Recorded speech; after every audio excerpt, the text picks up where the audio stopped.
Hello everyone and welcome back to the 100th episode of Teach, Sleep, Repeat. My name is Dylan. And my name is Hayden. Can you believe this is episode 100, genuinely? Honestly, absolutely not. I thought you were going to say, yes I can. Yes, I can, because I have been counting. It's sequential. That is logic. It's been in our minds for a while though, hasn't it? It has been like not lingering, I suppose is the wrong word, but do you know when like you're in your 20s and you slowly creep towards 30? And you're like, oh, 30's coming, 30's coming, 30's coming, 100's coming. And we were like, what can we do for 100th? I'm like, another episode, I suppose. Yeah. It's kind of this big climax coming up, and we're like, oh, hang on, it is just another episode. Yeah, so, at 200, we'll do some crazy special one, of course. Okay. 1,000 actually. 1,000. Just multiples of 10. Yeah, okay, fair enough. Yeah, what are we doing just the millionth episode? I don't know. Probably much of the same, really. Yeah, I guess just talk about what annoys us, I suppose. What we normally do. Anyway, it's half term. Well, I don't know where you are if it's half term, if you're international, but in the UK for most people right now, it is half term.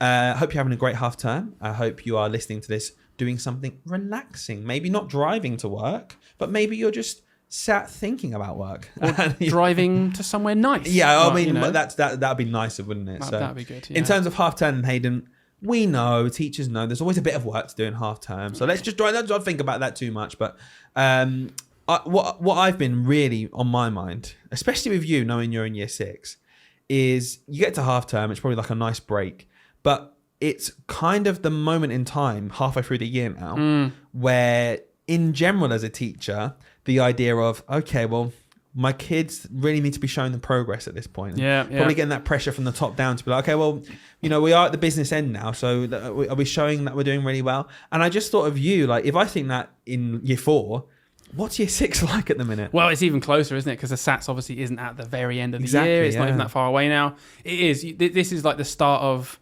SATs, data. I mean, it's already started, really. We had a test week a couple of weeks ago. Yeah. And it's all of it. Everything is so data obsessed. Like, where are the kids? Are they making enough progress? Who's not making progress? What can we do to make sure they make progress?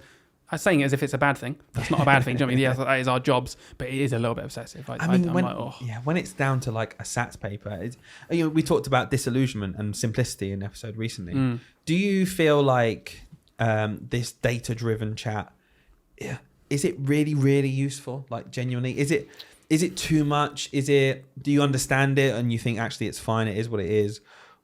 Where do you sit with it? Look, I've always had the same opinion, and it didn't change when I went into year 6. Right. I think most schools, including ours, and they know this because I say it all the time at our school, I think we are way too obsessive with doing like SATs, doing mock SATs, doing exams all the time. I think we have too many assessment points.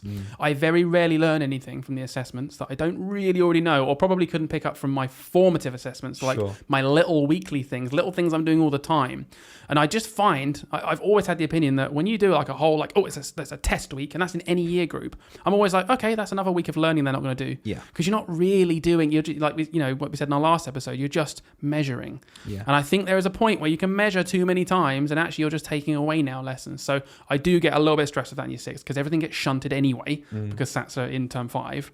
So yeah, after doing, the 3rd assessment week, ask me this question again, because I'll be thinking, oh my God, like I just want to teach the kids some stuff. We did an assessment week. It feels like yesterday, Is there an argument for it's good for the kids to practice actual tests in the format that they'll be given them as many times as possible? Oh, 100%, but not as many times as possible. Right, I think once or twice. Once or twice is enough. Like, come on, it's a SAT. Do you know what? All the papers they did in other year groups are probably designed to look something like what a SATs paper looks like. Then it's not like they're completely unfamiliar. Yeah. So I don't need it. Do you find at this point in the year, halfway through, like, this is where I start to see more tangibly the progress that the kids are making, and this is where like the best parts of teaching kind of start to shine through?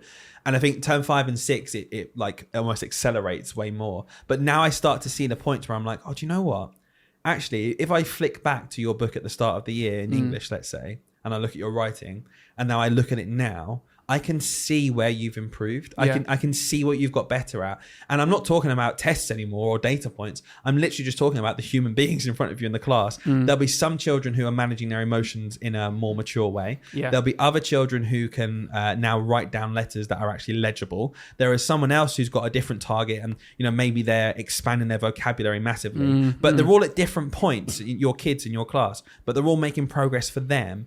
And what I guess frustrates me is, as a teacher, I see this in front of me, and this is the best part of the job, because you're helping kids develop in whatever area they need to. But I'd say only like only 20% of them are going to be able to really show it on the data point that we count at the end. Of the test. Yeah, of course. And I don't know, it doesn't frustrate me because I know my kids are making progress, but I just think it's a shame that we become so narrow-minded, focused on, but this data point in this line. I did a whole rant about it the other week, but I just look at it and I think, do you know what? Strip everything back. Let's not think about how it's broken. Let's just actually look at our class, everyone now listening, if you're a teacher or an assistant or whatever, you work in a school with kids. Just think about the progress your kids have made in whatever aspect it is, and be proud about it and celebrate it with them. I totally agree. And I think everyone has strengths, right? Everyone has different strengths. We're not all robots. We're not all the same. Yeah. And I think one of the big reasons we see this around this time is if you think about the start of the year, right? Your kids are kind of still in last year mode. They've learned that teacher for a year, and they're in that mode. They're a little bit less mature. They're still in, let's say, year 4 mode if you're in year 5. And then they start the year with you and you're like, oh, here we go. You do the first sets of tests. Oh, progress isn't looking that good. They've dipped a bit from last year. Crikey, what's going on? And then after a couple of months, they get to know you. Yeah. And you get to know them. And it is both ways. Your personality shines through. Your strengths as a teacher start shining through. And your strengths are probably different to the last teacher's strengths. And then suddenly children are making progress like they've never made before in certain areas. And it kind of is because of you. Yes, they've got a bit older and their brains are more developed, whatever. But also part of it is because of your relationship with that kid. And that's why I think at this point of the year, you start to go, oh, wow, that kid really is making progress. Oh, and I also happen to have an unbelievably fantastic relationship with this child because my personality really matches with theirs.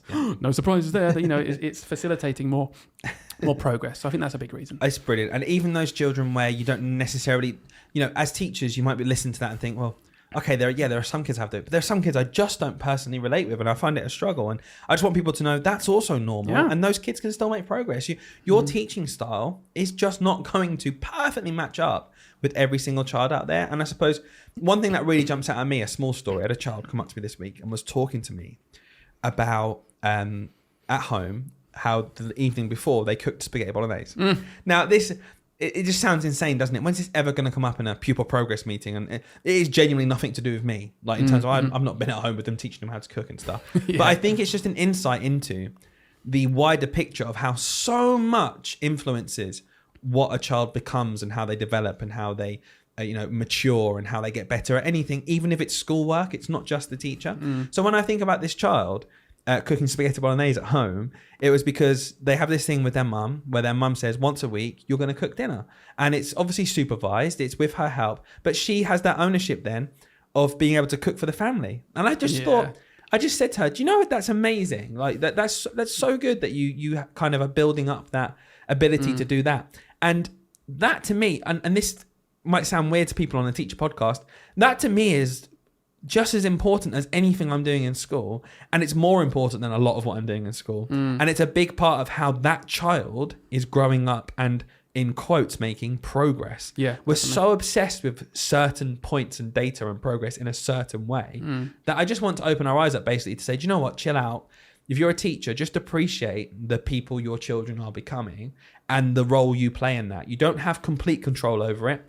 And when you accept that, it's easier to see when they make good progress or not so good in your eyes or the school's eyes, because they're just developing, and children develop at different rates. You have different influences on different children, but it's one big picture and you play a part. You are not the be all and end all. And I don't want anyone to feel like they're failing their kids because of the system or because of what they get in a test at the end of it. There's just so much more to the children. And I love getting to know them and seeing all aspects of how they develop. Well, I don't think the powers that be will like the idea that we don't have complete control, Dylan. So what I'm going to do, based on that very inspirational part of this podcast, is I'm going to write to the government and let them know that they need to include something to do with how you cook dinner at least once a week at home, and how we can assess that. Because the problem is, Dylan, right? If we don't assess it, it means nothing. Why is this pasta al dente? Why? I don't know, sir. I don't know. I'm sorry. I'm sorry, Chef. I'm sorry, Chef Ramsay. I mean, Mr. Price. You're an idiot sandwich. You're an idiot sandwich. Can you imagine? Get Ramsay in the schools. He wouldn't last a day. He'd be fired straight away. Oh my God. Brilliant. Yeah. Well, what I want to do now, right, it's a bit of a special thing because it's episode 100. Yep. It's a special episode, Dylan, and I wanted to make it special. Right. So what I've asked you to do and I have no idea if you've done this or not, I hope you have, is I've asked you to try and think, reflecting on our previous 99 episodes, because this is episode 100, Dylan. Oh, is it? Is think about your favourite moment in the podcast. I've prepared one. I've got a moment I'd like to share, and I want to start with you. Have you got a moment that you'd like to share in this podcast? Because not everyone here has probably listened to all 100 episodes, you know. Well, some of them, but you should go back. So we can give you some insights to the past. Yeah. I really struggled to pick one. Okay, so I did really struggle. I, by the way, have a gut instinct on what you're going to pick, so I have to see if that comes up. But mine, I reeled through some stuff. I've got a bit of a list, but then I'm going to give you the one I chose, okay? All right. So I thought about very early on, I think it was episode 3, we got a story about an inflatable dolphin funeral. Of course. That's just stuck in my head because that was, I think, one of our first submissions we got from a listener. From Matt. Your friend. And it was so funny. So literally episode 3, if you want to go back, I think our episodes are only half an hour then. They were. They're 67 hours now, so it takes some time. Let's have a look. Your underfed story, where you read the word underfed incorrectly and thought it said underfed and did a whole 3-minute thing of your class trying to unpick what this word could mean. What could underfed? Let's look at the context. Why don't we take this word out of the sentence? What word could we swap in? Just meant underfed. I will never forget this exact moment where that child, where I just look. I won't forget the face, right, of the child that put their hand up and looked at me, knowing they're about to sink me. I think it says underfed. It was so embarrassing. Oh, it does. What was amazing with that was, though, you did work out what it meant based on context and clues. We did. When you, this is mainly you at your expense, obviously. Fair enough. When we were talking about collective nouns for some reason, I don't even remember the story, but it came to pass that you thought the collective noun for owls was a hoot. It just makes sense. A hoot of owls. Doesn't it?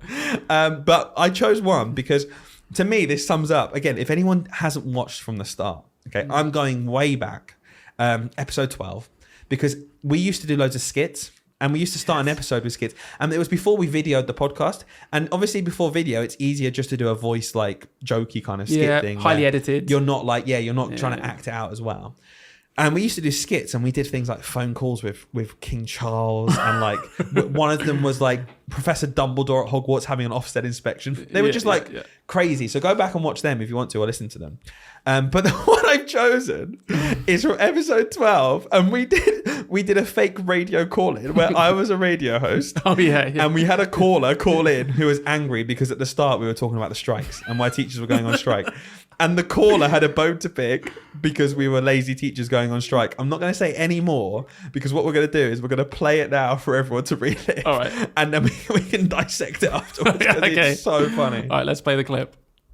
Well, lucky listeners, have we got a treat for you today? We've got our first caller in, Gary Gamon from Crawley. Hi, Gary. Thanks for calling into the show. How are you? I'll be honest, Dylan. I don't normally listen, but I'm currently disgusted at what yous twos are promoting to your wokey lefty fans. Oh, yes, Gary. What's that then? What are we promoting? As if you don't know, you lot are as bad as the bloody nurses. I think it's absolutely appalling that you have got the nerve to go on strike again. You got your bloody offer. What more do you greedy lot want? Well, Gary, some people would argue there's a lot more to it than just that. I couldn't give a monkey's, to be honest, Dylan. The King's coronation's coming up. We're supposed to be enjoying this time, and now I've got to occupy my son, Malcolm, at home for another day, right on the lead up to his Year 6 Sats, because you lot are too selfish to consider that, aren't you? Well, Gary, what do you say to perhaps the King could move his bank holiday, which happens to take place on a day on the actual week of the Sats you're talking about? You are honestly disgusting. Disgusting. How dare you insult our king like that? Do you not think we can take one day out to come together as a country for an important event? Or is that too right-wing for you? No, Gary, I guess you're maybe right there. Maybe you do have a point, and the King's coronation is actually far more important than saving our failing education system, making sure that teachers as professionals can actually keep up with inflation and can afford to heat their homes. I truly believe that wearing red, white and blue for a whole day is far more important than that, and how dare we be striking? God save the King.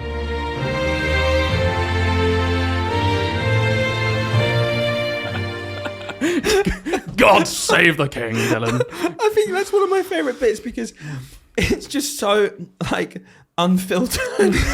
We just went what worries me is how into that character I got. I know. That's quite convincing. You were thinking of someone. You were clinging on to something. Well, me and my son Malcolm, we've had enough of you blooming lefties. But again, rewinding, that is literally what we were putting up with at the time. I know that seems ridiculous, doesn't it, to listen to? But that is genuinely what, some people in our families were saying. Yeah, That is yeah. what we heard on the radio. And it was like, and I will always remember there was this one point on a Daily Mail comment section. They did an article and it was about when I went on Who Wants to Be a Millionaire. And I got a question wrong about a World War II bomber. No, or I didn't know it, and I needed to phone my friend for answers. Yeah. And because I got it wrong, someone in the Daily Mail section put weak woke lefty beta male teacher. Right, because I didn't know that the Strato Fortress had a different name. Someone just commented weak woke lefty beta. And I was like, oh my god, that is literally what on these culture earth? wars of just everyone against each other.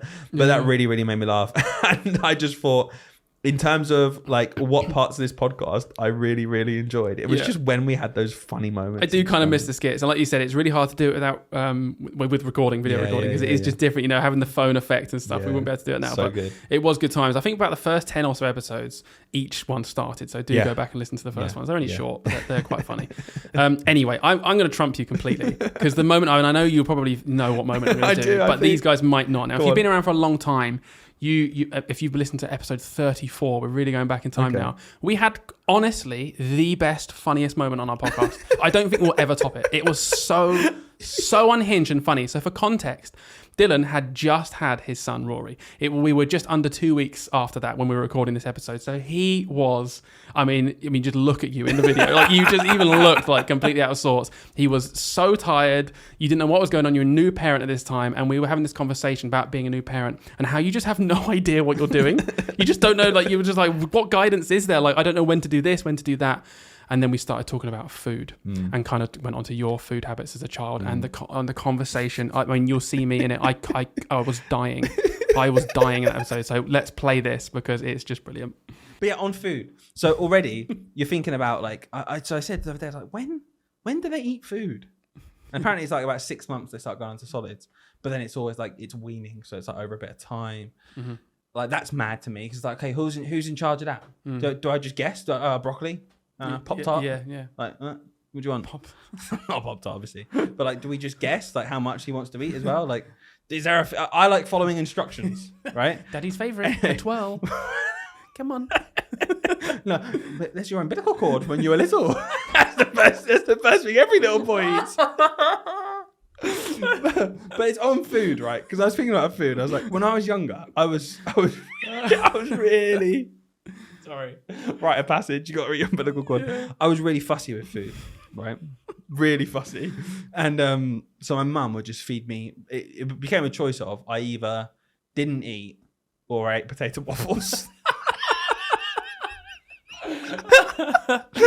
I think I know where this is going. Looking back, and you're like, was there something up with that child? Sorry, did he refuse to eat unless it was a McCain's potato waffle? Yeah. Okay. All right, bird's eye. 5 years. Was there a spectrum we could have considered for this child? There's something called a diagnosis. So I'm very, very picky with food, and I obsessed over food. Right, so I always go through obsession periods where I will eat nothing but cornflakes for like 2 weeks. Yeah, right, and then I'm bored of that now, and I'll eat nothing else for 2 weeks. But when I was younger, it was potato waffles, and I didn't eat anything else. Right, oh, God. Until one fateful day when we were at a shoe shop, and we were walking around. You were at a shoe. No, bit worse than that. Oh, no. We were at a shoe shop, and I remember there was an umbilical cord on the floor.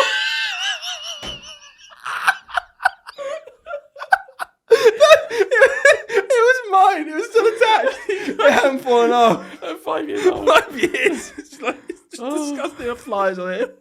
Oh, looks like a bird's eye waffle to me. Anyway, we were in a shoe shop. When my mum was there, my sister and my mum's friend. I think I'm her kid, maybe. But I didn't eat anything. I went off walking, right? Yeah. On the floor was one of those silica gel pouches. Those things. That's so So you ate it? That's so do not eat. I ate it.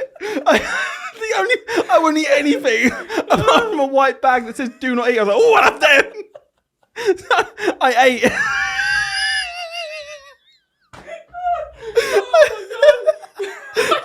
don't understand how your mum didn't think there was something up. food. No, I'll have the crystal gels, please. That's Oh, she's crying. So I ate a packet of silica gel, right? And that day I started eating. That day, I remember we left the shoe shop and went to an ice cream van. And my mum, we were buying ice cream for everyone. My mum didn't think I'd have one, obviously. And I was like, yeah, I'll have a Buzz Lightyear ice cream, please. What? Oh my days. That moment. Do you know Oh what? my God. Every time I watch that, and I've watched it loads, God. I just crease up. Oh my God, that's one of the crease up. funny. I know it's like, is it weird to say you run your own conversation hilarious? No, because we weren't even ourselves. You were unhinged. And we referenced it in the next 3 episodes afterwards that you were just unhinged in that episode. I wasn't okay. I was running on like 2 hours sleep. Yeah. Honestly. Oh, it was so funny. Like I don't think I've laughed like that since then. Or honestly, probably for years before that, because I was like, when you're like crippled over with laughter, you can see me. I'm trying to hold it together for the podcast, and I am dying with laughter. Like when if someone's voice goes really high, I can't even talk anymore. Oh God, it was just so funny. And it's just a completely true story as well. I literally remember it so vividly. And then afterwards, the point was, once I'd eaten this silica gel after only eating potato waffles for like a year, I then started eating normal food. Yeah. An ice cream after. I was like, what you got ice cream for? Yeah, Buzz Lightyear ice cream, please, and a roast dinner. What was happening was my throat and stomach were like, give me something. I'm so dry. It's just like eating a bag of salt, but worse. Oh, It's God. just everything about that whole episode actually was. Yeah. But that moment from that episode was the highlight. But if you want a laugh, and where it's we talk about a lot of serious stuff. Yeah. If you want to go back to an episode where it's like forget the serious stuff, we are just it's like we were just drunk or something. I think just go watch that. That was also the point where we were we made the kind of joke there, like, what did my mum not realise? Because we were also trying to have serious conversation in there about like my neurodiversity and like, the way I'm acting as well. But it was masked in me eating a silica gel packet. I was like, oh, for God's sake. But there we go. So thank you for joining us so far on this 100th episode special, because I really, really wanted to share that moment with you. So good. And I hope you enjoyed it. Good.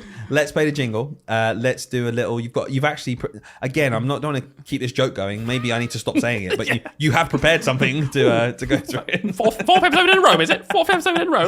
Okay. Let's play the jingle. Then we'll have a little game. Before we dive into how we're going to run our perfect idyllic school, which I'm really looking forward to, you have prepared this. Actually, you've had this prepared for a few weeks, but it just hasn't fitted in. Yeah. So you've been desperate to do this. So I hope it's good. Oh, wow, no pressure at all. No pressure. So I've got a little game. Basically, I was trying to think of a different game because you're always like, think of some different games. He's really bossy behind the scenes. Really bossy behind the scenes. That's how you get into the top 10, baby. Yes. I don't know. Sorry, did I mention we're in the top 10 education? No, top 10 you did. podcast chart for education on Apple. I just sorry.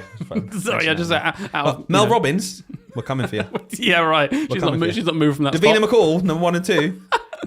We're never ever going to. Who do we think we are? Who do we think we are? Number 10. Number 10. Yeah, number 10. That's it. Yeah, for a little bit. I've got a game. Basically, it's like a fill the gap game. Yep. Okay. Most of the answers are numbers, but might not necessarily be a number. Okay. Okay. So fill the gap. I'm going to give you a sentence. The answers are numbers or not numbers? No, I said most. I said most. Okay. Most of them numbers. 2 of them are words. And you essentially just got to think what you think fills the gap in this sentence. All to do with education, stats, Is this data, like that kind of my stuff. opinion, or is this like a No, fact? these are like facts I found. Okay. Real facts. The first 3 are kind of about teachers and teacher retention, and the next 3 are just interesting facts about schools in general, a bit wider. So we're going from the most funny part of our podcast ever to the most serious. The oh my most gosh, we're all serious in. thing. But my idea, I'm hoping it'll just spark a bit of conversation come on. from the facts. Okay. Yep. You might not even be surprised at some of them. So here we are. Yep. Between what year and 2022 do you think teacher vacancies doubled? Wow, teacher vacancies. So let's think about austerity. Austerity is 2010. So that, 2011, around then, new government came in. I imagine that really played a part in terms of the pay was squeezed so much. So I can see lots of people being like, well, what am I doing? I'm not getting any kind of pay rise. Between what year and 2022? Yeah. 2013. 2013. 2020. What? 2020, 2 years. Are you joking? No, seriously. So all these Are you stats I got joking? from one of 2 documents. One was like a government document. One was like a teacher research document. It doubled in 2 years. Yeah, doubled in 2 years. 2020 and 2022, teacher vacancies doubled. That was is like a insane. highlight fact on an article that I read. That is insane. Yeah. Wow. Well, there you go. Wow. You're shocked, There's aren't not you? even much. I'm genuinely shocked. Yeah. That is unbelievable. I'm just trying to think of all the reasons why that would be. I mean, it was pretty obvious, like, lockdowns and things and COVID and people 2020. wanted different things, but also I pay. It took a little while. Yeah, for I was this going to say that increase was, to come in, just pre-striking, where people were getting genuinely so fed up with workload. Yeah. We had the whole Ruth Perry thing a little bit later on, but it was all leading up to this. Like schools were in a bad state at that point. I'm not saying they're great now, but they were in a really dire state. No, but if you think that is actually, if you it makes sense, to be fair, a lot of the austerity measures we kind of put up with stuff like, okay, well, we're being squeezed here, but we're at an okay level, so we'll get by for a few years. I can imagine that was the real kind of apex of it. Wow. Fun fact for you there. That's unbelievable. In the same light as my second one, okay? Same sort of thing, right? Last year, and this is up-to-date data, so we are actually talking about 2024, how many teachers left the profession? So blank teachers left the profession, not including retirement. Okay. There are like 500,000 teachers. In the UK, it's important. I think there's about 500,000 teachers in the UK. And I think it's about 9%, so I think it's about 40,000. That is bang on. Is it? Literally. Is it? Exactly, exactly 40,000. Yeah, I remember those stats when we talked about it previously. I know there's about 500,000 and 9% is insane. Yeah, mad, isn't it? That's 40,000 people who were teachers and delivering the curriculum and were experts in what they were doing. Not retiring. They went, I'm not doing this anymore. Yeah, they quit. What a sorry state. Quit the job. That's insane. Did I ruin your game then? No, not at all. I'm glad you got one because the first one was well off.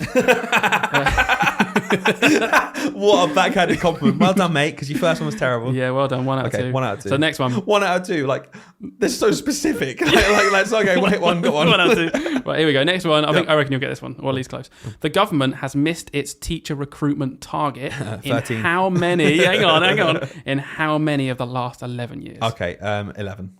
No, not 11. Oh. It's 10. Oh, that one. Yeah, well done. I can't remember what year it said. They got one a few years ago where they just about got it. But a 10 out of, come on. Like, what is going on? Yeah. 10 out of 11 years. I'm like, what? It's like, when you look at that, one of two things is happening. The target's wrong, and you need to lower the target. Or do something about it. Yeah. It's like, we've got this target, we didn't meet it. Same target next year. We're not going to change anything. We didn't meet it again. Same target next year. Yeah. So what do you think 10 years in a row, baby. That's insane. Yeah, mental, isn't it? I just don't understand these metrics. Do you know what I've got to say, though? I'm surprised they hit it in 1 year. What was yeah, that? What yeah, was me that too. year I know, I need to go done. look it up. I need to find out. I didn't write it down. Well done. Annoying. Well done. Next one. Yep. So this one's a bit different now. 1 out of 3. Yeah, 1 out of 3. Overall pupil numbers. This is easy. 50-50 chance. Right. Overall pupil numbers are expected to blank by 9.4% between now and 2030. Overall pupil numbers? Overall pupil numbers in the UK are expected to drop. But yeah, by 9.4% between now and 2030. Yeah, decrease. Yeah, because there's like no one's having children. Yeah, isn't that crazy? That stat feels wrong. It feels backwards. Like I was hoping you'd be like, 2030, that's in the future, we'll have more people. I read a stat somewhere, 1 in 5 schools in London are closing. Yeah.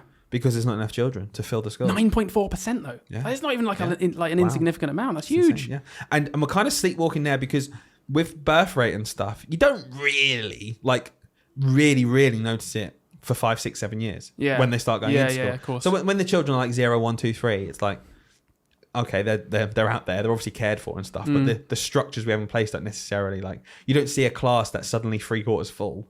Do you know what I mean? Yeah, Whereas when they start going to school, and like we see it ourselves with schools, even in our area, that are panicking about the future because there'll be fewer children in the local area, they'll be more competitive for spaces, and one of two things will happen. Either schools will, like, across the board be 90% full and miss out on funding because of it, and it just won't be sustainable, or we'll have to see like 1 in 5, 1 in 10 schools literally close, because then that school has to take the hit and then the other schools can be full. So I'd be really interesting to see what happens. It's kind of worrying, and also the knock-on effect, not just for education but for just life in general. People understand how, I'm sure they do understand how pensions work. Pensions aren't someone pays into a pot, they get old, and that same money goes to them. Yeah, of course not. Pensions are paid for by the current workforce. So if we have fewer children being born now, in 30 to 40 years, when they are the workforce and we're retired, there won't be enough people to pay for our pension. They're going to pay it. There won't be anything. So. And it's just weird because I guess all our lives we've seen a rising population. I just feel like it's the natural way of things. We just get more and more people, more. Honestly, at this point, how many people do you know who are simply choosing not to have kids or have children Isn't later? That a sad state though? But it's because of, it's not financially viable. Yeah, that's what I mean. It's crazy. It's so sad. Yeah, I find it crazy. And just that's it. But my point is, I genuinely, I've said this a million times, I would have like 5 kids. I would have 5 kids, and I'd have them like one after the other, and I'd be like, I feel like that I would love that personally if I could possibly do that. Yeah. But the big barrier, of course, is the money. Yeah, of course and like, but that's the only barrier to me. And for many people, that is the only barrier.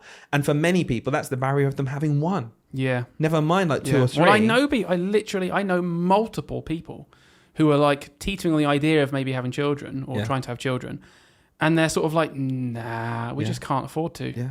We can't even afford, because maternity pay is so bad as well. Paternity, whatever it is, it's so rubbish in most sectors. They just can't even afford to have the time off to even have the baby. Like, it's just mad. We live in a dystopian future sometimes. I feel like I look at it, I'm like, is this really real? Well, like we always say, I absolutely defend every person's right to choose to want to have children or not, or whether they can't have children, whether it's a choice or not judging anyone at all. But what you have to have is some incentive for those who do have children, in terms of there has to be something there to help them. Yeah. Because it is literally the next generation. You can choose not to do that. And that is absolutely, it doesn't make you any less of whatever. It doesn't mean you shouldn't get perks in your job. The worst thing I find is when, you've got kids, you get this in the job that someone else is doing, but they've chosen not to have kids, but they don't get extra time off. Yeah, I get it. It feels unfair. There's got to be something where it's like, in terms of a workplace, you should treat everyone equally. Yeah. But there are some like fundamental things like child tax benefits, like simply the infrastructure built around your children to make sure they can get appointments on time. That kind of thing needs to be provided by the state, because you look at children now who are waiting 2 to 3 years for a diagnosis, never mind then afterwards getting the support they need in place. You're going to bring a child into a world who has needs, and you can't control that, knowing that the system will fail them until they're a certain age. That's not acceptable. There has to be a certain level of support for children and for having children that at least incentivizes it slightly. Else, this is what will happen. I agree, but do you know what people say about that? And that this is saddens me, because it has become like a really normal rhetoric within the idea of having children. Is people will say, no, you didn't have to have children. Yeah. I really hate that argument. I think it's a stupid argument. Yeah. I'm like, okay, all right, do you want humans to exist? Do you want your pension to be paid? Like, what do you mean? Didn't have to have children? I know. Yeah. We all know that, but we all also know the entire world literally revolves on more humans. So what are you talking about? Didn't have to have children. Okay, we'll all do that. It's like people say, go get, it's the same logic, right? People that said during the strikes, go get another job then. So, okay, do you want teachers though? Because if we all took that advice and you really thought in your little brain a little bit harder about that, and if everyone actually took that advice that you're saying for us to do, there wouldn't be any teachers. So what do you want? No one to be teachers, or a better system where teachers are paid fairly and people are doing the job? Do you want no humans? Yeah. So you can be like, oh, there you go. You had a choice, didn't you? Yeah. Or do you want only rich people to have to have children? To have humans. To have humans. Like they're a pet. Little pet humans. Yeah, completely. And I think that's the teetering point where I really strongly believe, and I know people who choose not to have kids, and I hate the fact that they feel marginalized sometimes, or like frowned upon, and I absolutely don't. And I think it's completely within everyone's right to choose not to. Yeah. But you cannot punish someone for choosing to. Yeah, I agree. You have to incentivize it. When there's a single mum in the news talking about the stresses of her life, and then some boomer is reading it and saying, well, didn't have to have children, did you? Your fault. Yeah. I'm like, can't get over yourself. Just whatever. I'm going to get angry. I'm going to move to the next one. Okay, we've got 2 more stats. 2 more sentences. Yep. According to last year's census, blank % of schools are now academies. Oh, that is a good question. In the UK. Okay. All of these EU. So, as I'm thinking, I'm just going to clarify. We're moving towards more and more schools becoming academies. I know that. Mm-hmm. I reckon it's close to 50-50. I reckon it's just. I don't want to say 50, so I'm going to say 48. 48%. You're not too far off. If you were thinking of free schools as well, which are a bit different, so not local authority, but different, then it is more like 50-50 local authority to everything else. But just academies and multi-academy trusts is 43.5%. Oh, I'll take that 100%. So you're very close, but that's a lot, isn't it? 43, and it has increased every single year. Yeah, I think a big. When you look at that, do you know what we've said a million times what we think about academy trusts in general, and I think some academy trusts out there. Let me just make this clear as well. I think are doing a fantastic job for their teachers and their children. Okay. Mm-hmm. I don't think automatically academy equals bad. I do not think that, because there are amazing people working in academies. I think it can be taken advantage of. Yeah, that's it, isn't but it? What I also think is happening is the 50-50 split is genuinely the worst option. We honestly need to either be all academies and in these big hubs of schools that work together. Something like a local authority. I just think this mixed bag is helping no one because it means, multi-academy trusts are great because of economies of scale. But we had the perfect economy of scale at the start, guys, when we had 0 academies and we were all under this local authority. Yeah. So, all the arguments for a multi-academy trust, I'm just like, I feel like we could have done that without privatizing education. Probably. You're absolutely right. Last stat. This is an interesting one. 6.9% of pupils in the UK are not... What? Listening. I think it's a bit more than that, mate. A bit more than that. 6.9%. So 6.9% of pupils in the UK are not blank. What are they not doing? Is it something to do with attendance? It is. Are not in school enough. Yeah, literally. Attending school. You had it. Oh, not attending school. Not attending school. Does that count home education? I don't know. Maybe because that might account for it because that's a lot. Yeah. So maybe someone getting homeschooled. Well, I don't know. I was looking at the this was from a government one. Okay. From the government census. Okay. I don't know. Maybe I have to check that one. Interesting. But it said but still interesting to know. Yeah. So I think the most interesting part was actually the comparison, which is kind of what I wanted to get onto. Okay. Right. Pre-pandemic, this number, whether it is including these people or not, was 4.5%. Yeah. So it jumped like 50%. So it did go up, but just after the pandemic, it was 7.6%. Wow. So it has reduced a little bit, but not much. It's I think homeschooling has become more popular. I think because people kind of got a taste for it in COVID and the lockdowns and thought, maybe we can do that. Yeah. That's really interesting. I mean, I think we should do an episode in the future, not that I'm trying to kick this down the road, but about these children outside of the school system and the different ways in which children can be educated and maybe look a bit more into homeschooling because as an educator who works in a school and as a teacher, I obviously can see the benefits of being in school, but I do also understand that, for a fair lot of children, there are benefits to being outside of school as well. And I think it would be good to have our eyes opened a bit to that option. Big time. Because I think it's easy when you work in a school to be like, no, it's school. School's the best way. But I think we're so open to working with children. What a ridiculous thing that would be to say that this one way of doing it is best for all kids. I know. It would be quite ironic, quite hypocritical, wouldn't it? Yeah, exactly. Yeah, definitely. That'd be a good That was conversation. good. Well done. Oh, I'm glad you like that. You did. You got into that quite well. I did all right as well, didn't I? Good conversation. I can't get over that first. I know. Teachers' vacancies. Yep. God, I can't get my words out. I'm so shocked. That was crazy. 2 years. That was a good one. I'm glad I started with that one. Got you hooked in, didn't it? We're about to build our perfect school, okay? And it's quite a big job, and we're going to try and be reasonable, but we're going to go for solutions. What would we do if we were in charge of a school? Can't wait. There were so many bits, though, because all we've done is actually just categorize parts, and we've not prepared anything. I don't know what you think. You don't know what I think, apart from the fact we've done 99 episodes, so I've got an idea. But there were some bits where they just weren't really able to be fit in to have a proper conversation about. So we've made a list here, and this is going to be a quick fire, yes or no. Okay. Would you do them or would you not do them? Maybe a sentence just to justify it, and then we're going to move on to the other person and swap it. We're going to do one each. Mm-hmm. So I'm going to start. Mm-hmm. You're going to say yes or no and tell me why. Okay. And I can't come back. I can't argue. All right, so I'll just give a little point. And then you just say the next one, and then you can't argue. We've got to try and actually make it quick fire. Is that what you're saying? Let's try, because I know what we're like. Unlike us. Yeah, and we like to talk. Yeah, okay. Ready? Mm-hmm. First one. So the question is, would you do this in your school? Mm-hmm. Have attendance awards? No. And even though there's growing pressure from Ofsted, as we looked at our last episode about the reforms of Ofsted, I still wouldn't do it. I still wouldn't do it. Would you have Star of the Week awards? Yes, I think they're a nice celebration. I think they're completely harmless. I would probably avoid the part where you feel like you have to give it to someone for the sake of giving it to someone. I think it should be about a celebration of a child genuinely doing something amazing. Mm-hmm. But it could be that for that child, doing something smaller is amazing for them. And that's fine. I think it's a lovely thing. Parents love it. Give it to as many children as you can. Yeah, me too. Cool. How about joined up handwriting? Would you make it a specific part you have to do in your school? Yes. Because one, I do actually think it is slightly better for extended writing on the wrist, but I think it's marginal.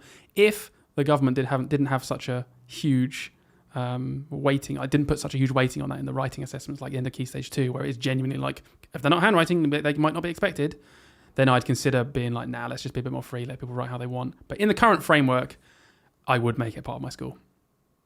Yeah. Next one. Oh, this is a good one for you. Lining up in register order. I wouldn't make it compulsory from the top down if I was the head, but I would, you know what, I think it's a good thing, to be honest with you, because it's for fire drills. It's for safety. If you can get your children lining up in register order, it doesn't mean you can't do the register when it comes to the fire drill. And, it's not the end of the world, but it does just make that step a bit quicker in terms of if they're in register order, you can go down the register, you can walk down your line.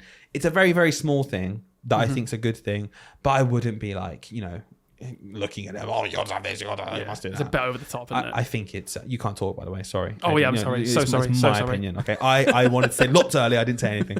Shush. My goodness. Wow. I'm joking. How about names on the board for behaviour, whether it's good or bad? So smiley face, sad face. Similar to your one, I don't really care.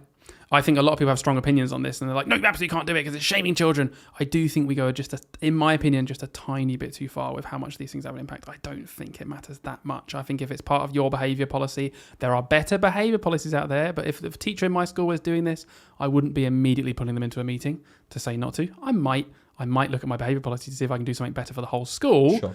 But I wouldn't really be too bothered about this. Mm-hmm. Okay, next one. I keep forgetting that I've got to do one for you. I know, because it's an awkward time where I'm like, Hayden, it's you. Yeah, we don't finish. And I'm like, everyone likes my point. That was a really good point. That's okay, because Dylan will lead this, because Dylan does everything on the podcast. Dylan, what have you got to say about that? And you're like, we know the rules, Hayden. I've set out the rules, and I can't talk when you're doing it. Okay. Would you have golden time, end of the week, classic? No. Oh, I wouldn't have golden time as like everyone does golden time on a Friday at this time. I just build a culture with my teachers where I say to them, do you know what? If I come round on a Tuesday and you're outside having fun with your class, I'm involved enough to understand this isn't happening every afternoon. I trust that you're giving your class a reward for a reason and that you're getting through the curriculum. Mm-hmm. So through building up a culture of trust, we wouldn't need golden time on this day because of that. It would be, do you know what? You have the authority as the teacher to reward as and when you will. If I feel like it's going too far, I'll step in and I'll say, okay, let's go around that. But I think there has to be a point where you just kind of pass that over to your staff. I wouldn't be saying, this is our policy, every single Friday, 2:55, we're on the playground, kids who have been naughty, they're off. I wouldn't do that. Fair play. So what about pen licenses? No, absolutely not. I hate them. Yeah. I hate them. Pen licenses, I'm not going to say anything about them. They're rubbish. Get rid of them. Bin them. Let a child write in a pen. Honestly, just write. Practice in a pen. Yeah. How are you going to get better at a pen? Write in a pen. Honestly, you got really good at writing in a pencil? Cool. Here's a completely different utensil for you to use. Okay. Literally, just give them a pen for Christ's sake. Whole class punishments. I wouldn't have it as my policy whatsoever. Yeah. If I walked in at lunchtime and a teacher was keeping a class behind, I also wouldn't tell the teacher to never ever do that. It has to be trust. I don't like it personally, but this is something where I'm just like, okay, if it was happening a lot and it was unfair, fair enough. But for a one-off, I'd just be like, yeah, okay, cool, carry on. I think as a leader, you just need to know what's going on. I think that's the important thing. Yeah. Okay, hallway monitors. Yeah, I quite like the idea of that. I think it's quite sweet. I wouldn't make children do it. It's like, your turn to do it. You missed your break time now. It's like, but some kids like doing that sort of thing. I guess I'm going to clump in a couple here, like play leaders as well. Okay, yeah. So children having roles around the school. Yeah, right? I think it's quite nice. I think it can get out of hand. I'm sure you could absolutely mismanage that. But I think children having like peer-on-peer stuff is always good, whether it's in work, like looking at each other's writing or whatever, or if it's just like helping each other behave around the school. Learning opportunity. I think it's nice, like especially when it's younger ones, you've got big ones, helping them like, oh no, we don't walk around the school like that. Yeah. Seeing it from another kid is much better from seeing it from an adult. And there are some kids who love it. They love that power. Yeah, definitely. You banded a few together there. House points. Yes, I love house points. I think it's encouraging, especially lower down in the school. As you get towards year 5 and year 6, I think children start to think, is there any point to this? So I'd build in a point to it maybe. And it's basically, I would do that as a whole school thing because it's a positive reinforcement. Yeah. So I'd be like, let's do this, let's do it properly, let's make it meaningful. Definitely. I like it. Morning work, when children come in the morning, first thing, mandatory, do this from the top down. You know my opinions on this. I hate it. I'd have absolutely no policy on that. But would you be annoyed if you walked in? So we all know you wouldn't. Would you be annoyed if you walked in 8:40, the kids have come in, it's just pure registration, and they were doing times table sheets? No, I wouldn't be annoyed about it. Okay. So it itself you don't hate, but what do you hate? No. I guess I'd be concerned if that teacher was being really like over the top. No, they have to be complete silence. They can't do anything ever other than this. If it was one of their activities, then fine. If it was every day, I might say to them, if in my school I have a culture of the kids are allowed outside for the first 10, 15 minutes of the day rather than coming straight in and doing work, then I would be a bit concerned that there would be a teacher just pulling their whole class in from that little morning time. In fact, I would actually say to them, don't do that. So what you're saying is you'd build in time where that morning time, instead of doing some work, you would say it's playtime, basically. Yeah, I think it's so important for kids to catch up in the morning. I think it's such an underrated part of the day. Yeah. Let them like zone in to school, for Christ's sake. Don't make them do times tables 45 seconds after they walk through the door. Genuinely, I don't like it. I really don't like morning work. Yeah. Do you think it can work though? I think there are some places for a little bit of structure. Yeah. Maybe it's a bit of give and take. They have the first 10 minutes, and the second 10 minutes they have to come to the classroom, but it's up to the teachers what they want to do. Because you know what? If one teacher wanted to spend that whole 10 minutes chatting about something that happened yesterday, I don't want to penalise them in the same way I don't want to penalise the other teacher who's thinking, do you know what? My kids love times tables, rock stars, and they just want to play on that every day. Completely agree. There's a theme here, autonomy. Autonomy, yeah, there is, isn't there? Can you not talk? Oh, sorry, that's actually my point. I think I've been waiting for that. This is the interesting one. It doesn't happen very often. Afternoon break. So after lunch, another break time. It's not something I would walk in on the job and say, we're doing this immediately. It is something that I think is absolutely brilliant. I think back to when we were in school, we definitely had afternoon break. I think children are young enough to, do you know what, play is important. I'm a really passionate advocate for play. It's something I'd walk in on, and I'd really try and work on over a bit of time to make it happen, because what I would not want to do is walk in and say, right guys, 20 minutes every afternoon, we're out in the playground, because I know as a teacher I'd be like, oh, I've just planned all this work you told me to plan, and now I've got to find 20 minutes somewhere. Like, you get annoyed when kids get brought out of lessons for certain things. It would be the same thing on steroids. Like, okay, every single person's missing 20 minutes every afternoon. I would have to instill again this culture of, let's strip things back a bit. It's okay if we do a bit less, and because of that, the children have brought back some time to play, because it's important. And they're 5. Yeah, like, you know what I mean? I think a lot of infant schools do have afternoon break. Definitely. I think we're in a junior school, a bit warped in terms of a lot of junior schools don't. But I just think, what is the downside to it, honestly? No. Oh, we didn't quite do the matching task in our history lesson. Okay. Oh, okay. But your kids are refreshed. They've had a bit of fun. And do you know what? They've got more time interacting with each other, and they need to be social. Last one. Yeah, go on. Mobile phones in school. Ban them. Completely. Yeah. Every single mobile phone. In primary school we're talking about, right? Yeah. Primary school, ban them. Absolutely. I think they are ridiculous. Walking home after, I need to get hold of mum because I'm walking home. I want to make sure. Okay. All right. I'm thinking smartphones. Okay. My policy it's well structured in my head. They can have little Nokia brick phones. Do you know what I mean? But little Johnny's already got an iPhone. Don't care. Honestly, go and buy them a £5 phone from Tesco. If that is that important to you, and they've already got a £1,000 phone, go get that one. Okay, they wouldn't have the £1,000 phone if this was an issue. Seriously, don't get the £5 phone. Give them that. It goes in a box at school, and they can take it in. Pay as you go. Just whack 10 quid. Seriously, honestly, like smartphones. Kids don't need smartphones. No. They are terrible. They're detrimental to everything. They're just terrible. I hate them. Absolutely agree. Right, that was kind of quick fire. That was nice. So now we're going to go into categories, let's say. Okay. So if we were in charge of a school, like we said a million times, we love doing this podcast because it just gives us an opportunity to talk about our frustrations, which everyone can relate to.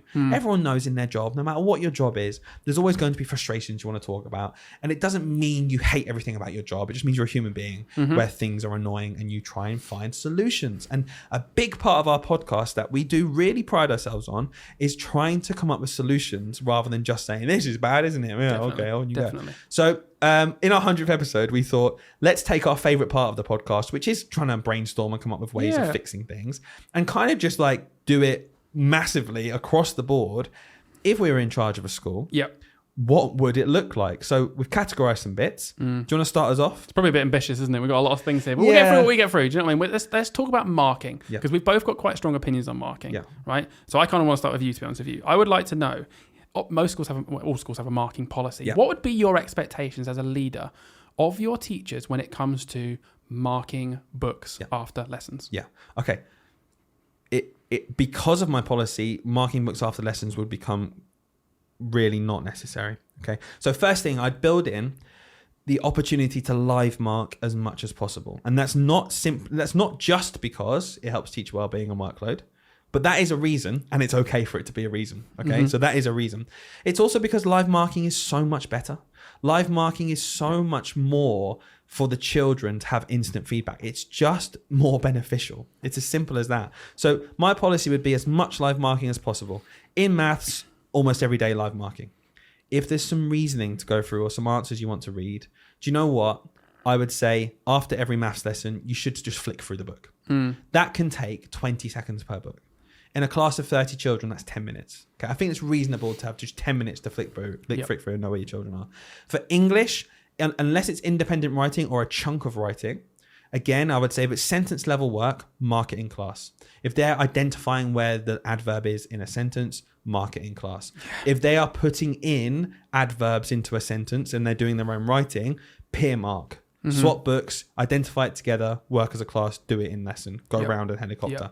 If they've done a chunk of writing or independent write, we've been testing this recently in school to try and streamline marking again, because I think sitting after school and writing capital letter 54 times in the margin is pointless. So I think what's really working right now for us in English is pick one thing. Look at their writing and pick one thing and highlight it. And tomorrow morning, first thing, they fix it themselves in class. It's more meaningful then, because the children are directly going back to what you said, and it's individualized for each child. I hate marking, but to me, this is the best version of English marking I've ever done, because it doesn't take very long at all, and it's really meaningful for each child, and then they're fixing it themselves. And what's important for me in a marking policy is that children are doing more work than the adult. If that is not the case, then the marking policy is broken. So that would be my kind of fundamental outlook when it comes to trying to sort marking in my school. The children do more work than the adult, because A, they can see their mistakes immediately, and B, it is complete waste of time for an adult to spend all of that time after school marking when the children don't really do anything in the first place. Yeah, brilliant. I agree with a lot of things you said. I'll add a couple more things. I'd been off any kind of grading. So I really don't like it. I think it's very common in schools. We've been in schools before where they give stickers, and they had a sticker for to say if we think they've got it or not. Like a green, it's usually color coded. Like I think green is very commonly you got it. Orange or red is very commonly you didn't get it, and there might be another color for wow, you went above and beyond. I would get rid of that. A lot of research suggests that there's absolutely no benefit to every single day, every single lesson telling children whether they got the thing right yesterday or wrong. But there is benefit in giving them feedback in some way. I think writing is the big barrier. Writing is the one that I always comes back to when I'm thinking, scrap the writing, scrap marking completely. And then I always come back to writing and I'm like, but they do just need feedback all the time with writing because they can't get better. That's a hard one. Self-mark as much as possible, I agree with. Live mark around the classroom as much as possible, I absolutely agree with. I think most lessons, maths and most foundation subjects, really you can get away with honestly not even marking them. I think I'd be a bit, I don't know if I'd do this. I think I'd be quite open with my teachers, right? And just say, I don't care. I don't care what you mark and what you don't. I'll come to writing in a second. Writing will be separate. Because what we can do is we can track the progress. But what about, as a leader, it would feel really uncomfortable to me if one teacher was spending 2 hours more than another teacher. So for me, simply just saying, I don't care. And you know what? I do care. I really do care. And if you're spending loads of time marking, we need to come and try and sort it out and realize why. So I would really say to them, if we're normalizing no marking in books, right? The children have to go through the school not having marking in books. Yeah, that's a good point. Because as soon as it comes to the year 4 teacher, and let's say they've got a different maths teacher who's giving them feedback in the book, but then their English teacher isn't because the policy says I'll do whatever, the children will become, well, why am I not getting in this book? I think it really has to be consistent in that respect. If we're saying nothing in books, maybe we're doing whole class marking on a feedback bit of paper. I think that has to be consistent. I think that's where it's easy for us to say, leadership are bad because they don't do this. So why do they care? I'm an autonomous professional. I do think there is, if I became a leader, I would be like, no, guys, look, it needs to be like this because I've listened to you and I'm reducing your workload and I'm making it more meaningful for the kids. Yeah, that's a good point, because then if someone else doesn't do it, it does raise the bar. Like we always talk about someone raises the bar, then everyone's expected to do it. You're absolutely right. So I guess what I meant by I don't care is, I'd have a really small threshold. And why I don't care about things like this, right? I think personally as a teacher, I could just flick through some books, and not even all of them sometimes. I reckon I could flick through sometimes 6 or 7 books after a maths lesson or an English lesson and be like, okay, I can see a general misconception arising. And I'm not going to do 5 misconceptions tomorrow. I'm going to do one anyway, so I'm going to do the first one I found. I can see what's going on here. I don't even need to look at all the books. And what I'm saying is I wouldn't say to teachers, you have to look through. If we don't do marking, we're really cutting back on marking, but you must look through all the books every single day. I think I'd even go a step further and be like, you just need to get a semblance of what they can and can't do for the next lesson. You need to understand what the misconceptions are. You might have even, honestly, picked it up by the time you've finished teaching, and you don't even need to look at the books full stop that day. So it's almost like just allowing them to go even a little bit lower with the workload and not higher. So I think still setting a bar of, in our school, this is what we do. We live mark. You are not expected to do acknowledgement marking. You don't give the kids a grade at the end of each lesson. But you do need to, however you do that, know what the next step is for those children. Sure. Whether it means looking through 6 books, all the books, no books, whatever. That's kind of where I put that. Now with writing, few things. I think there's a few things. One, whole class feedback I think is really powerful because again, you can do that. You can do that in writing. You can look through 6 books and be like, oh my God, 3 of them already, they're not getting the apostrophes, and I really try to focus on that today. That's my thing for tomorrow. Yeah. Whatever. Do you know what? One focus at a time anyway, so there's no value in me looking at the rest of them. I can already see that this I think one thing at a time is really, really powerful with something as complex as writing. And then occasionally I think I'd have maybe like a once per term, there needs to be some sort of assessed piece. And I say assessed loosely because it could literally just be that we build into our school a time where all the kids get a bit of one-to-one feedback with one of the adults. We pull adults together into that year group for that 1 week, and everyone just gets a little bit of time to go through a piece of work properly. It could even be like, imagine you've got your books and you just like record each kid a minute of feedback on a thing. You just look at, you read them. You're not sat there marking and getting a grid out and looking at it, taking off all these grid things and assessing.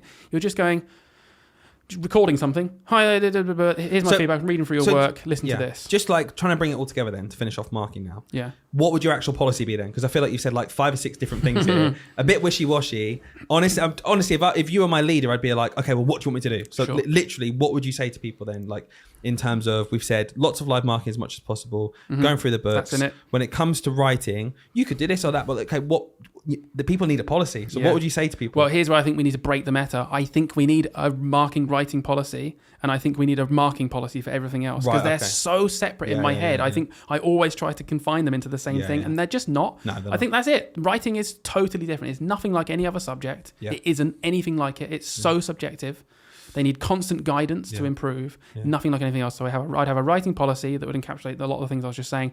Then I'd have a really basic marking policy of, this is your hierarchy of how you mark, live marking, and expectations, minimum expectations. And if you can do it easier, then do it. Use your professional judgment. Interesting. Yeah. Nice. Yeah. Okay. So the market, very interesting. I mean, that was a long chat there. Let's go into. That's why this is ambitious. Yeah, very ambitious. Let's see how much we can get in. So planning in general, I'm going to whack planning in with how you would manage change as a leader. Okay. Because when we're talking about planning, we can talk about schemes, we can talk about autonomy of the teacher. And the reason I'm putting it in with managing change is because the huge barrier I'd have as a leader when it comes to planning and managing change and going to a new scheme or a new idea is my well-being and workload of my teachers. So how would you manage change? How would you say to your staff, do you know what, guys, we need to change this curriculum for history. That's going to cause you to be planning in this way or that way. In general, what would you say to your staff in terms of expectations for planning? Where should it be? How much is there they need to provide to you? But also then if planning changed and we had to implement huge amounts of workload because planning takes up most of our time, how would you manage that as well? Okay, quite a lot there. I think some really basic ones I can do is I wouldn't have written planning. I think written planning, that's quite common now. That was kind of binned off a long time ago. A lot of people make most of our lessons, let's face it, are on PowerPoint or Smart Notebook or something anyway. So how would you do a medium-term plan? That's different. So I mean like weekly written plans. Right. We write down daily what my walk's going to be, what the task is, what my challenge is for the children, all that stuff. Especially when it's already on the slide. Exactly. I think anything where stuff gets doubled up, we don't do it. Yeah. So if the planning already exists on the slide, that's fine. But you know what isn't on the slide? The medium-term plan. Sure. I think that needs to be separate. And that comes before, doesn't it? It comes before, and it should be very straightforward. Honestly, just a progression of learning objectives is generally fine for most things. There might be some nuances.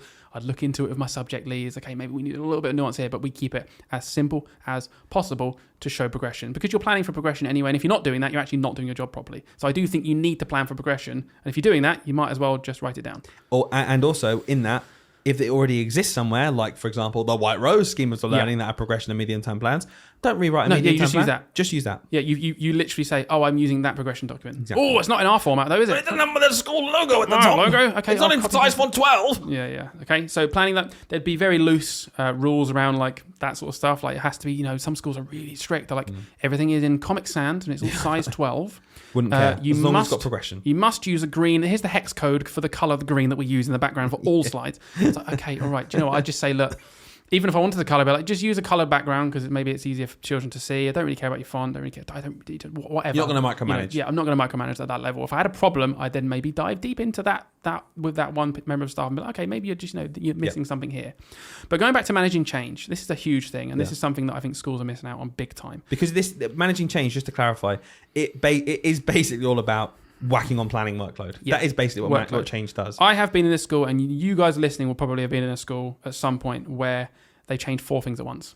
And it is too much. It is literally too much. You cannot do it. One of 2 things happens. People burn out and they sacrifice so much in their lives to do it, or people don't do it properly, and then it was completely pointless anyway, right? Which I think often happens. So what would you do as a leader? What would I do? So I would have a very, very clear policy of managing change where firstly, if we want to change something, it has to come with extremely clear rationale and evidence that we need to change it. And that wouldn't just be from me, that would be with the team. Let's say it was a particular subject, we'd have the subject lead. We might even have an external person. If you've got people working in your local authority, whatever, who often schools do have advisors, improvement plans, you talk to the governors, whatever, be like, right, I think we need to focus on this. Really clear. That's step one of the managing change policy. If you haven't done that, you've broken the policy. Yeah. You can't just be like, oh, overnight. Oh, you know what? I saw some books yesterday and actually, I'm sick of this. I'm changing it tomorrow. Yeah. No, you can't do that. Number 2, training. Mm-hmm. If you think that change comes because teachers just don't fancy it, and you saying, oh, you got to make it better now, is the reason that it wasn't already that good, you are insane. It has to come. If you want to make a change, then you got to take leadership. You got to take ownership. You're a leader. You got to manage your staff by providing them with the adequate training and plenty of time for them to really internalize that, because teachers are busy. They don't often. Do you know what? If your training is going to be after a long day for 5 weeks in a row, the chances are they're going to remember all of it anyway, because it's a good quality training. Good quality training in place. Okay, measure it, then test it. So you'd have maybe a control, a couple of members of staff, perhaps. You give a few mornings out. Say, can you have a go at this? Yeah. I want to see if this is even doable. Yeah. See what they produce. And time it and see what impact it's going to have and make a decision based on that as well. Don't be afraid to say no to something because you know it's going to have detrimental impact on workload. Exactly. Don't just be blinded by the fact that it's a 4% improvement in what we could possibly do, but it's going to increase workload by 50%. As a leader, I would be weighing up that all the time, and it would not be a case of just, oh, can I eke out 2%? Because if it's not worth my teacher's time, it's going to have a detrimental impact on the whole curriculum they're delivering because they're burnt out. Step 3, impact. Genuinely measure the impact, exactly what you just said, on staff and on the children. In a controlled environment. In a controlled environment, controlled environment, you're giving people time to do this. Yeah. They're being your guinea pigs, they're being helpful, and they're doing this for you, and you measure both. And if they don't both meet whatever threshold that I would have, I don't know it right now, but there'd be a threshold of, it has to be not this bad for teachers, and it has to be this much better for pupils. And if it doesn't meet those 2 criteria, then we go back to the drawing board. And then finally, implementing and reviewing. But giving staff the time as much as humanly possible. If you're saying this is going to cost you 4 extra hours a week, and I'm taking nothing away, and then you don't even try to give them some time to do that. So you would give time? Absolutely, I would give time. Absolutely, I'd give time. Has to be built in, not just expected. Yeah, do you know what? I don't live in a wishy-washy world. Maybe I can only actually physically give them 2 hours a week for a month to try and do this, but it ends up taking them 4 hours. And a big thing, don't change 4 things at once. Yeah, that's the biggest thing, isn't it? Yeah. So, you're doing all this because it's going to... Imagine changing a curriculum for English, let's say, for an entire school, is going to impact all of your primary school teachers because they all teach English. Yeah. Don't do something else at the same time. Yeah. Don't just forget that's happening. Yeah. And I think that's where a leader has to be on top of your maths lead, your English lead, your RE lead, your science lead, because you have to say to them, look, that's a fantastic idea, but we are full 100% going on this at the minute. Chill out. And here's the catch-22. If you, as a leader, you start this and you're like, oh no, but we actually really have to change this other subject, why have you not identified this until now? Why is it so urgently in need of change right now? Yeah. Like, what happened in the lead up to this? Because you know what? If it was that urgent right now, things don't just go from 0 to 100 overnight or backwards. Do you know what I mean? And you've done something wrong and you've missed it. That's on you. That's not on your staff now to pick up your pieces because you didn't notice something else was desperately in need of change as well. One thing at a time. Right, these points are really good. I'm actually really enjoying this conversation, but I'm gonna ask us to narrow this down a bit now. Let's get laser focused. Yeah, we're kind of falling into that little bit of a trap where people probably listen are like, well, what would you do as leaders? And we're like, well, here's 5 different things that are cool. Let's narrow it down then. You've got one for me. Yeah. Okay. All right. Let's do that. So, what would your policy be for homework? Okay, homework. I'm talking a primary school now. My homework policy would be very straightforward. Read for at least half an hour every week. Practice your times tables for at least half an hour every week. And I say half an hour, and that people might think, oh, what? Look, what I would do is I would incentivize it up to half an hour. Yeah. Okay. If children are not getting the support at home, I don't believe in punishing the children. I don't like that at all. So I'd have no punishment in place. But what I would do is, as a school, it would be our duty to make sure the children are getting at least half an hour of an adult reading every week and at least half an hour of times table or maths, like number ones practice every week, the basic skills. So that would be the homework. And if it's not happening, we would step in for those children. And that would be my policy, as simple as that. Every single child in my school would be getting at least half an hour of quality reading, more, to be honest, if it was lower down in the school, and at least half an hour of quality times table practice. And that would be either through built-in timetabled stuff or through home. And I would say to parents, and I'd make it as simplistic as possible, if you can reach this goal, it will have an amazing effect on your children, particularly reading. But I would view children not doing homework in a primary school as our burden and not the child's punishment. Yeah. What do you mean by that? What I mean by that is I think a lot of schools kind of fall into, if you're not doing your homework at home, staying at break time. Right. If you're not doing your homework at home, I'm going to punish you by you're missing your break. Okay. 2 reasons. I think break time's incredibly important. I really do. And I'm not just saying it because, oh yeah, of course you would. Get the kids out. You're not got them in your classroom anymore. Well, that's one part of it. It's my break time as well. The other part of it is it's just good for children to get outside and socialize. And I think it's just squeezed too much anyway. And the other part is when they're a certain age and they're young, there's certain home lives where you can't get your homework done for every reason. It has to be from the parents at home, the adults at home, to also just instill that, drive to do it at home. It's a tricky one, isn't it? 'Cause at the end of the day, there's got to be a line somewhere. So sure, there has to be a line somewhere, as in it's like, is it only our responsibility to get these kids to No, learn? no, not at all. Because I'm agreeing with you. I'm saying like there's got to be a line where eventually it's just like, well, look, at the end of the day, parents, it is your responsibility. We're giving you all the guidance in the world. Yeah. You Completely. You've got to read. But what I mean is, if there's a 5-year-old not getting half an hour reading with an adult every week, I'm going to make sure that happens in my school. Make sure it happens. That's what I'm saying. Yeah. I'm just saying that I would say to parents, do this. Yeah. But I would say, do you know what? I'm going to provide the safety net in school. If they can do extra at home, these are the 2 things that are very simple for you to do. Right, I'm with you. That will have an impact. But I'm going to provide the safety net in my school where I know my children are getting this minimal level. I find that really interesting because what you're essentially saying is you won't rely on the homework being an essential part of like how they achieve stuff at school. Never. The school facilitates that, and these are all things that I really would like you to do. Yeah. But you know what? It's not going to be like my week doesn't break because they didn't do the homework. Completely. I'm not going to punish them at break time. I'm going to just factor in some things in school. And that's why really I think from my point of view with a lot of people say about what about spellings? Should they go home? Yeah. That's probably like the middle ground between doing really complicated homework and times tables and reading. I think it should just be simplified. Homework is just times tables and reading, and spelling's taught in classes. We practice it in school. I just think it's really simple for parents to understand. Very clear goals. Yep. You can remember it like that, like really instantly, and we provide the safety net still in school. That would be my policy. Yeah, brilliant. Love that. Thank you. That's really good. You're welcome. So how about I want to pick your brains. You're a leader in school. What would your timetable look like? This is quite a bulky question, I get it, but just like a theme, let's say, would it be really strict? Would it be very calculated? Would it be X amount of time on this, X time on that?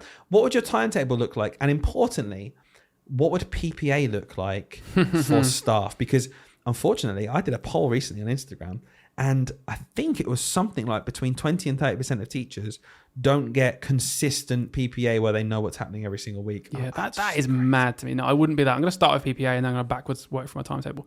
PPA at my school, I would find a way to make the dream work. The one we talked about the other week. I would find a way to give teachers a day off a week. I'm assuming in my made up school here, because obviously every school is different size, right? I'm assuming in my made up school, let's say I've got a bog standard like 2 form entry school. All the teachers, they have some sort of subject leadership, but just one, right? And I would just band it together with that one day a week, and I'd make it happen. Whether it was getting PPA staff in, like I know our school and other schools, we have specialists come in to teach certain things. In that other school example, there was an art specialist coming in, whatever.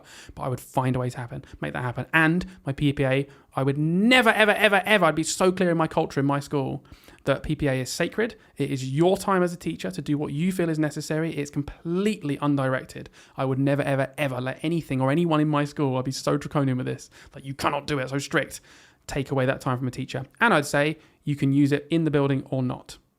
If there happens to be something that you have to be in the building for after school, it's up to you whether you want to go home or not for it. If it was every single week, I'd make sure that wasn't happening because it's not fair. If there was one member of staff whose PPA was always before this planned meeting at half, I'd be like, that's literally not fair. So I would find a way, either the meeting would change, do it in teams, or they come in teams or whatever it is. You'd find a way that they can go home still if they'd like to.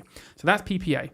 I'm finding a way to do it. I know you're like, budget. Okay, I know, but some schools do it, so clearly it's possible. Yeah, so it's possible. There'll be TED teachers listening to this going, I wish I could, but I just can't. Do you know what? Look, it's case by case at this point. There's no point in me making up you one would exact try example. your hardest. I would, try my hard. I'd do everything I possibly could to make that a reality, and it'd be one of my highest priorities because I think I get better teachers out of it. And TAs listening saying, well, that's just us for cover, then you wouldn't. No, TAs, that wouldn't be my go-to policy. I'm sure some TAs might end up being used for certain things, but it wouldn't be my go-to policy that TAs are covering a whole day doing PPA. And if they do, they'd get prep time.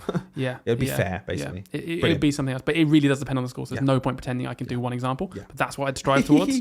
Okay. And then in my timetable, I think I would sit with my staff and I'd say, look, this is my expectations of how much maths and English I want to get taught because they're the core subjects, and we'd come together. We'd probably. What about science? That's cool.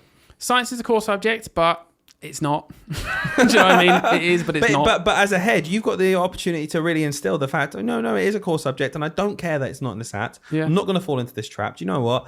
Yeah, we're going to do X amount of science as well. So would you say that for science, or would you? No, I'd keep science as a topic base. It sounds like you would, but I just would. I'd keep science as a topic based thing. I'd maybe give it a bit more weighting than the other subjects, so there is more time to explore that subject completely. So what I'm saying is, I guess with maths and English, you're saying minimum amount of time we need to spend on this. We need to get there.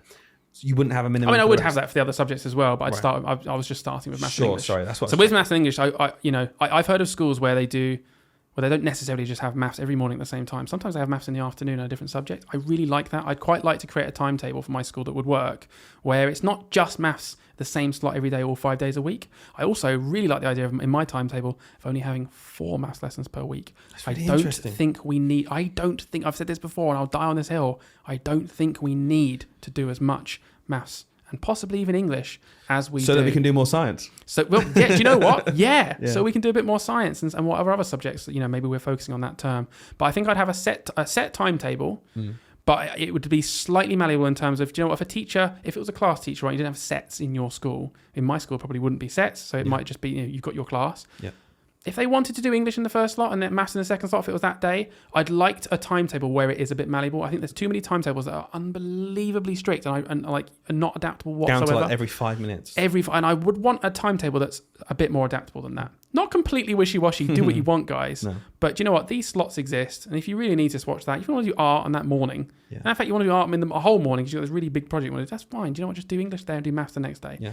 That's okay. So my timetable will be malleable. Yeah. And do you know what? Sometimes I want to do a lesson with my children first thing because they're just more fresh and ready. Yeah. And it's kind of annoying that the only time I ever do history is when they're absolutely done in from a whole morning of working extremely hard for English and math. Yeah. Sometimes I'll do a history morning and we'll do some maths in the afternoon and we'll just mix it up because it would really highlight the importance of the other subjects, I think, and it would get more out of the children. And I think there's a lot of room in that kind of idea for more cross-curricular stuff. You know what?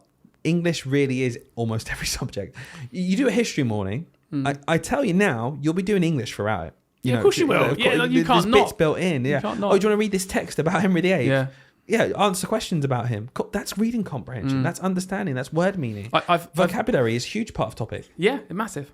I've heard of some schools that have a completely malleable timetable where they just say you just have to have 4 maths lessons and 4 English lessons or 5 or whatever, and this amount of the other lessons in the week, and you make it work. I think that's crazy. I think that's a little bit like, I actually think, ironically, that probably has just unnecessary workload on the teachers because they got to think about, they got to sit there and plan their timetable every week. Yeah. And it probably end up being the same. I think sort I quite thing. like it though. But it's kind of cool, isn't it? Like I think there's a nice middle ground there of, hopefully the theme is coming across here. I think we need to break the system a little bit. Yeah. I think we need to break that. Everyone does this. This is how it works in teaching. But so, do you know what? Do we have to? Do we need a set timetable where maths and English taught 5 days a week every single time at the same time? I suppose linked to that then, let's talk about the last thing we're going to talk about here. There's plenty more we could have gone into. But the last thing I really want to talk about then to finish off is, as leaders, I feel really strongly about this one because we've talked about it a lot, is observations, accountability, feeding back to your staff. If you could try and explain in 1 minute what your ethos would be for the giving back of feedback and helping your staff and sometimes criticizing them, what would it be? What would be your outlook? What would be your mission almost? How would you do it? Daily drop-ins, no formal observations at any point unless in dire circumstances. At the end of the day, there might be a situation where, something's happening with a teacher and you need to. Okay, that's part of being a leader. On day-to-day basis, those two things. That is it, honestly. Why? Why daily drop? Why are daily drop-ins so powerful? Because I completely agree with you. But there'll be some people saying, "Oh my gosh, daily drop-ins. I hate it when someone just drops in unannounced." Because in my ethos, I wouldn't be that scary figure. I wouldn't be going around looking and nitpicking and picking stuff up. I'd have a positive sandwich policy in my own head of I can never, ever, ever just randomly pick up on something bad unless I'm saying nice things as well. Like that would have to be really important to me. I think when you're just negative to someone, it doesn't do anything but get that back up. So I'd have that. So my ethos, hopefully the culture of my school would be quite calm anyway. Kind of like it is at our school. If our head teacher walks in, I don't feel nervous. Because I don't think he's there to try and catch me out. And that's the same way I'd be doing it as well. What about you? He's there to see the children.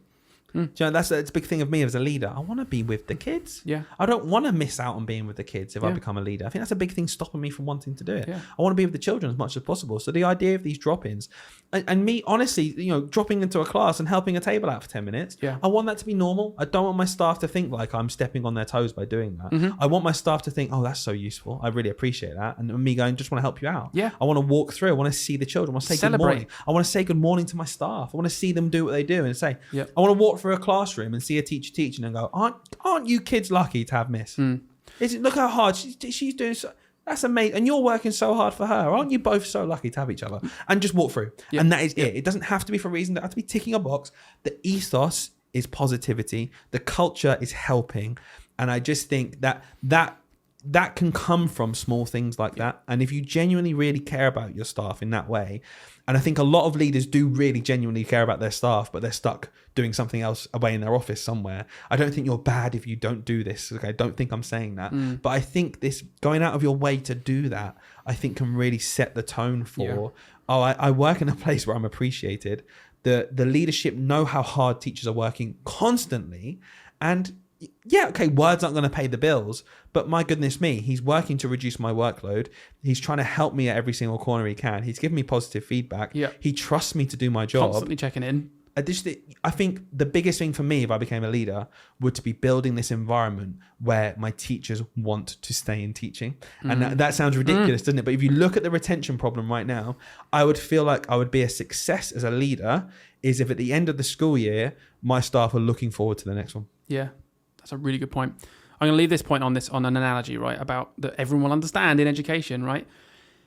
I always think that if you took away marking from me and I couldn't mark a single book for the rest of the year, if someone said to me, "Oh, do you think you'll still make progress?" Yeah, of course I will. Do you know what? Oh, you still know where the kids are? Yes. In the same way that I don't need in my lovely school that I work in to go to formally observe my teachers 3 times a year on a bit of paper if I'm dropping in all the time. I will pick up anything I need to pick up as a manager, whether it's something that it's a difficult conversation that I need to have with someone, or it's just a bit of praise. I'll pick it up in the same way that I pick it up when I teach my kids every day in the class. Really, and you know what? I don't need to look at their books. I don't. No. There might be small, tiny things you could gain, which is obviously why people do form observations, tiny things, but it's not worth it. It's not worth the cons that come with it. So I would absolutely have that ethos. Brilliant. Everything would be positive. And I think I'd ask my staff every day, is there anything I can do for you? Yeah. That'd be, it's just so easy. Just walk into the room. Oh, morning kids, getting on right? Excellent. All right, Mr. Price, anything I can do for you today? You all good? A new car. Oh, God, I tell you what. You said you'll be positive. Come on. Yeah. Oh, I gave you a new car last week and you asked me the week before as well. Thank you. 3 cars? Are you sure you need 3 cars? Okay. Yeah. But there we are. No, positive ethos. I think that captures it, doesn't it? Really, it's finished. We're getting on now. But if we were leaders, it would all be about positivity, making positive change, managing workload, massively, actively doing something for that. Actively, not waiting for my staff to burn out and say, "Oh, by the way, can you help?" I think a lot of leaders who have the best of intentions, they wait for that to happen, and then they want to help. And a lot of leaders say, "No, I just want you to come to me and talk to me about it. Of course, I'll help you." And lots of leaders will. The best leaders don't let it get to that point in the first place, if possible.